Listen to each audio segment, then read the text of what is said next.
Shalom saudara-saudara yang dikasihi oleh Tuhan.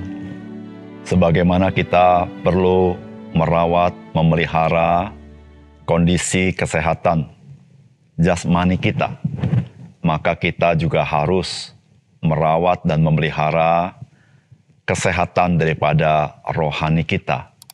Saudara, jikalau kita melihat di Alkitab, maka memelihara kesehatan rohani itu merupakan pekerjaan Roh Kudus yang menguduskan hidup kita.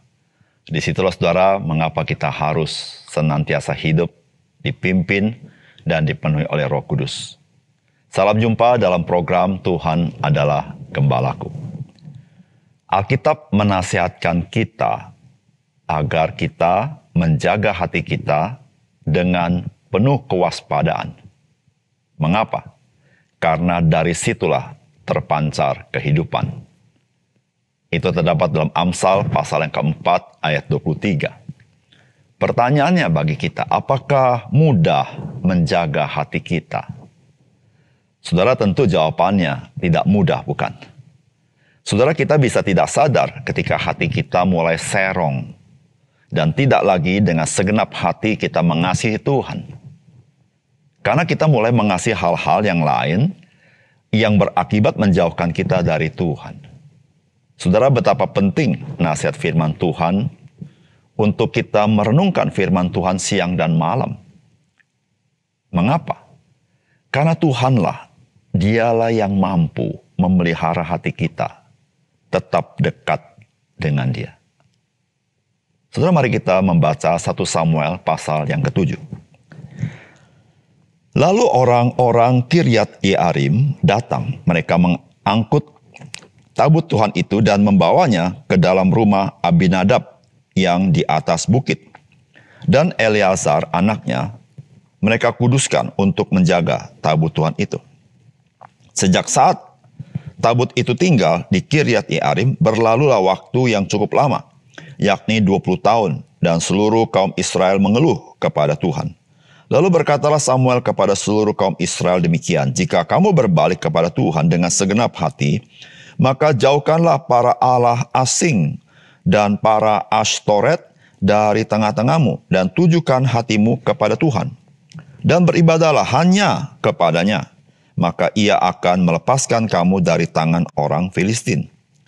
Kemudian orang-orang Israel menjauhkan para Baal dan para Ashtoret, dan beribadah hanya kepada Tuhan. Lalu berkatalah Samuel, kumpulkanlah segenap orang Israel ke Mizpah, maka aku akan berdoa untuk kamu kepada Tuhan. Setelah berkumpul di Mizpah, mereka menimba air dan mencurahkannya di hadapan Tuhan. Mereka juga berpuasa pada hari itu dan berkata di sana, kami telah berdosa kepada Tuhan. Dan Samuel menghakimi orang Israel di Mizpah. Ketika didengar orang Filistin bahwa orang Israel telah berkumpul di Mizpah, majulah raja-raja kota orang Filistin mendatangi orang Israel. Serta didengar orang Israel demikian, maka ketakutanlah mereka terhadap orang Filistin. Lalu kata orang Israel kepada Samuel, janganlah berhenti berseru bagi kami kepada Tuhan, Allah kita, supaya ia menyelamatkan kami dari tangan orang Filistin itu. Sesudah itu Samuel mengambil seekor anak domba yang menyusu, lalu mempersembahkannya seluruhnya kepada Tuhan sebagai korban bakaran. Dan ketika Samuel berseru kepada Tuhan bagi orang Israel, maka Tuhan menjawab dia. Sedang Samuel mempersembahkan korban bakaran itu, majulah orang Filistin berperang melawan orang Israel. Tetapi pada hari itu, Tuhan mengguntur dengan bunyi yang hebat di atas orang Filistin dan mengacaukan mereka sehingga mereka terpukul kalah oleh orang Israel. Keluarlah orang-orang Israel dari Mizpah, mengejar orang Filistin itu dan memukul mereka kalah sampai hilir Bet-kar. Kemudian Samuel mengambil sebuah batu dan mendirikannya antara Mizpah dan Yesana. Ia menamainya Eben Haeser. Katanya, sampai di sini Tuhan menolong kita. Demikianlah orang Filistin itu ditundukkan dan tidak lagi memasuki daerah Israel. Tangan Tuhan melawan orang Filistin seumur hidup Samuel. Dan kota-kota yang diambil orang Filistin daripada Israel kembali pula kepada Israel, mulai dari Ekron sampai Gad. Dan orang Israel merebut daerah sekitarnya dari tangan orang Filistin. Antara orang Israel dan orang Amori ada damai. Samuel memerintah sebagai hakim atas orang Israel seumur hidupnya. Dari tahun ke tahun ia berkeliling ke Betel, Gilgal, Mispa, dan memerintah atas orang Israel di segala tempat itu. Lalu ia kembali ke Rama, sebab di sana rumahnya, dan di sana ia memerintah atas orang Israel, dan di sana ia mendirikan mezbah bagi Tuhan. Saudara yang dikasihi oleh Tuhan, ketika kita membaca 1 Samuel pasal 7 ini, barulah kita bisa mendapatkan informasi bagaimanakah sesungguhnya kehidupan bangsa Israel itu. Yang saya maksudkan adalah kerohanian mereka. Maka tidak heran kalau kita membaca kisah sebelumnya, bagaimana Tuhan membiarkan mereka kalah telak dari pasukan orang-orang Filistin. Dan kota-kota orang Israel dikuasai oleh bangsa Filistin. Saudara, kepemimpinan Imam Eli dengan anak-anaknya sebagai rohaniwan, sebagai pemimpin bangsa, tidaklah menjadi teladan yang baik. Bahkan mereka tidak menghormati Tuhan. Saudara, Alkitab memberitahukan pada awalnya di 1 Samuel ini dikatakan bahwa Tuhan jarang berbicara kepada bangsa Israel. Saudara, salah satu kemungkinannya karena memang Imam Eli dan anak-anaknya tidak peduli kepada apa yang Tuhan inginkan. Saudara, Alkitab berkata begini di dalam Amsal 29 ayat 18. Bila tidak ada wahyu, menjadi liarlah rakyat. Berbahagialah orang yang berpegang pada hukum. Saudara, yang terjadi kepada bangsa Israel, bagaimana mereka bisa sampai memiliki hati yang serong. Saudara, sangat dipengaruhi oleh Imam Eli dan anak-anaknya yang tidak menghormati Tuhan. Saudara, apakah pesan firman Tuhan bagi kita? Saudara, yang pertama, saudara jangan pernah menganggap hati yang tidak sepenuhnya mengutamakan Tuhan tidak mempengaruhi seluruh kehidupan kita. Saudara, firman Tuhan berkata begini, lalu berkatalah Samuel kepada seluruh kaum Israel demikian, jika kamu berbalik kepada Tuhan dengan segenap hati, maka jauhkanlah para allah asing dan para Ashtoret dari tengah-tengahmu, dan tujukan hatimu kepada Tuhan, dan beribadahlah hanya kepadanya, maka ia akan melepaskan kamu dari tangan orang Filistin. Saudara, perkataan Samuel ini adalah respons kepada keluhan bangsa Israel. Saudara, kita ketahui bahwa tabut perjanjian Allah sudah berada di Kiryat Yearim selama 20 tahun, saudara. Tetapi kekuasaan daripada bangsa Filistin tidak berubah, tetap menguasai 5 kota itu. Sehingga bangsa Israel mengeluh kepada Samuel. Dan saudara, ketika kita membaca apa nasihat Samuel, saudara-saudara, kita baru tahu bahwa hati yang serong dari mengasihi Tuhan, jangan kita pernah anggap enteng. Saudara, hati yang serong daripada mengasihi Tuhan, saudara, menimbulkan akibat-akibat yang sungguh-sungguh membuat kehidupan ini menjadi begitu berat. Saudara yang kasih Tuhan, ada kalanya kita merasa keserongan hati kita sebagai sesuatu yang wajar. Kita tidak anggap sebagai sesuatu yang luar biasa. Saudara, itulah yang saya sebut dengan menganggap enteng, menganggap remeh. Yaitu menganggap remeh kalau hati kita tidak lagi mengutamakan Tuhan. Kita mulai mengutamakan yang lain.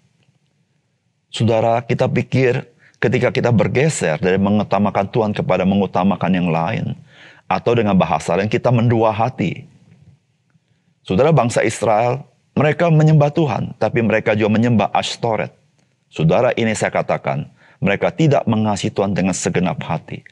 Saudara, ketika kita berbuat demikian, saudara-saudara, saudara, itu sangat mempengaruhi bagaimana kita hidup dan bagaimana jalan hidup kita.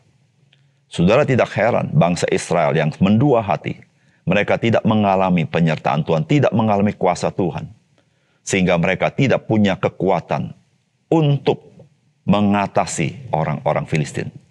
Saudara yang kasih dalam Tuhan, ketika hatimu serong, tidak lagi mengutamakan Tuhan, engkau menjadi orang yang lemah, tidak ada kekuatan rohani. Engkau menjadi orang yang tidak sanggup secara iman, secara rohani menghadapi kehidupan ini. Saudara, oleh karena itu saudara, mari jangan menganggap enteng ketika engkau sudah mulai tidak mengutamakan Tuhan dalam hidup. Saudara, mengutamakan Tuhan ada banyak ekspresi. Apakah engkau sungguh-sungguh rindu beribadah kepada Tuhan? Apakah engkau mengutamakan hidup doamu dengan baik? Apakah engkau mengutamakan merenungkan firman Tuhan dan melakukannya? Apakah engkau rindu melakukan firman Tuhan dalam hidupmu? Dan engkau ingin memuliakan nama Tuhan dalam hidupmu? Apakah engkau mencintai Tuhan, oleh karena itu engkau mencintai orang lain? Saudara, semua itu adalah ekspresi yang nyata dari hati kita yang mengutamakan Tuhan. Bagaimana dengan saudara? Yang kedua, saudara, Alkitab memberitahukan kepada kita bahwa Tuhan kita membela orang yang merendahkan diri di hadapannya dan bertobat. Saudara, firman Tuhan berkata begini, kemudian orang-orang Israel menjauhkan para Baal dan para Ashtoret dan beribadah hanya kepada Tuhan. Lalu berkatalah Samuel, kumpulkanlah segenap orang Israel ke Mispa, maka aku akan berdoa untuk kamu kepada Tuhan. Setelah berkumpul di Mispa, mereka menimba air dan mencurahkannya di hadapan Tuhan. Mereka juga berpuasa pada hari itu dan berkata di sana, kami telah berdosa kepada Tuhan. Dan Samuel menghakimi orang Israel di Mispa. Ketika didengar orang Filistin bahwa orang Israel telah berkumpul di Mispa, majulah raja-raja kota orang Filistin mendatangi orang Israel. Serta didengar orang Israel demikian, maka ketakutanlah mereka terhadap orang Filistin. Lalu kata orang Israel kepada Samuel, janganlah berhenti berseru bagi kami kepada Tuhan, Allah kita, supaya ia menyelamatkan kami dari tangan orang Filistin itu. Sesudah itu Samuel mengambil seekor anak domba yang menyusu, lalu mempersembahkannya seluruhnya kepada Tuhan sebagai korban bakaran. Dan ketika Samuel berseru kepada Tuhan bagi orang Israel, maka Tuhan menjawab dia. Sedang Samuel mempersembahkan korban bakaran itu, majulah orang Filistin berperang melawan orang Israel.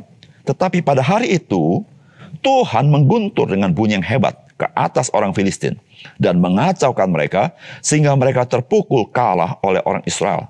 Keluarlah orang-orang Israel dari Mispa, mengejar orang Filistin itu dan memukul mereka kalah sampai hilir Bet-kar.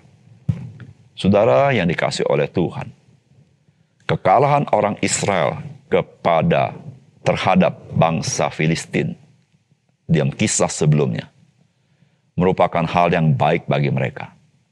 Di situ mereka belajar, tanpa Tuhan mereka tidak berdaya. Disitulah saudara, ketika bangsa Filistin menyerang orang Israel, maka orang Israel meminta Samuel untuk berdoa, tidak berhenti berdoa kepada Tuhan. Saudara yang kasih dalam Tuhan, kegentaran bangsa Israel pada bangsa Filistin tidak heran, karena sebelumnya mereka sudah habis-habisan kalah. 4.000 orang mati, 30.000 orang mati. Saudara-saudara yang kasih dalam Tuhan, mereka menjadi sangat gentar. Disitulah saudara-saudara yang kasih dalam Tuhan, mereka sadar mereka harus bergantung 100% kepada Tuhan. Saudara yang kasih dalam Tuhan, pengalaman hidup kita, kesulitan hidup kita, kegagalan hidup kita, penderitaan yang kita alami, kesulitan yang kita hadapi, saudara, semuanya itu Tuhan izinkan supaya saudara memiliki kepekaan bahwa saudara, engkau membutuhkan Tuhan. Engkau tidak sanggup dengan kekuatanmu sendiri. Tetapi saudara, satu kabar baik bagi kita. Saudara, ketika orang Israel bertobat dan mereka hanya mengutamakan Tuhan, merendahkan diri, berbalik kepada Tuhan, mengakui dosa mereka. Saudara, Alkitab berkata, Tuhan membela orang-orang yang merendahkan diri hadapannya dan bertobat di hadapannya. Saudara, Alkitab memberitahukan bagaimana Tuhan menghancurkan orang-orang Filistin dan bangsa Israel bisa menang Karena Tuhan, dia menjadi pembelanya. Saudara yang kasih dalam Tuhan, hidup kita, saudara, jikalau Tuhan membiarkannya, saudara, kita akan menjadi orang yang kalah. Kita akan terperosok lebih dalam. Tetapi saudara, tahukah saudara betapa Tuhan mengasihi saudara? Betapa Tuhan ingin membela saudara. Saudara, bukan Tuhan tidak mau membela engkau. Bukan Tuhan tidak mengasihi engkau. Tapi seringkali kita ini hidup bagaikan domba yang berjalan menurut keinginan kita sendiri. Yang disebut oleh Alkitab berjalan sesat, mengambil jalannya sendiri. Saudara, ketika kita mengambil jalan kita sendiri, saudara, kita tidak mengalami yang disebut dengan penyertaan Tuhan. Padahal Tuhan, dia berjanji menyertai kita. Yang dimaksud disertai oleh Tuhan adalah engkau dan saya tidak mengalami Tuhan yang ingin membela engkau. Tapi ketika engkau sungguh-sungguh merendahkan diri, bertobat, dan engkau datang kepada Tuhan dengan segenap hati, saudara, Tuhan adalah kota benteng kita. Tuhan adalah gunung batu kita. Tuhan adalah terang kita. Tuhan adalah keselamatan kita. Saudara, Tuhan adalah juru selamat kita. Dan Tuhan adalah pembela kita yang tidak pernah tertidur. Saudara, mari kita selalu merendahkan hadapan Tuhan, tahu bertobat, hidup mengutamakan Tuhan dalam hidup kita. Dan kita akan menyaksikan betapa ajaib Tuhan bagi kita. Mari kita berdoa. Bapa surga, terima kasih untuk firman Tuhan yang sangat indah yang kami baca dan melaluinya kami belajar. Supaya kami sungguh-sungguh menyadari betapa sikap hati kami sepenuhnya mengasihi Engkau menjadi sesuatu yang sangat penting. Tuhan, tolong kami supaya kami juga mewaspadai hati kami, tapi melalui firman-Mu yang menerangi hati kami sehingga kami sadar ketika hati kami mulai serong. Terima kasih untuk firman-Mu.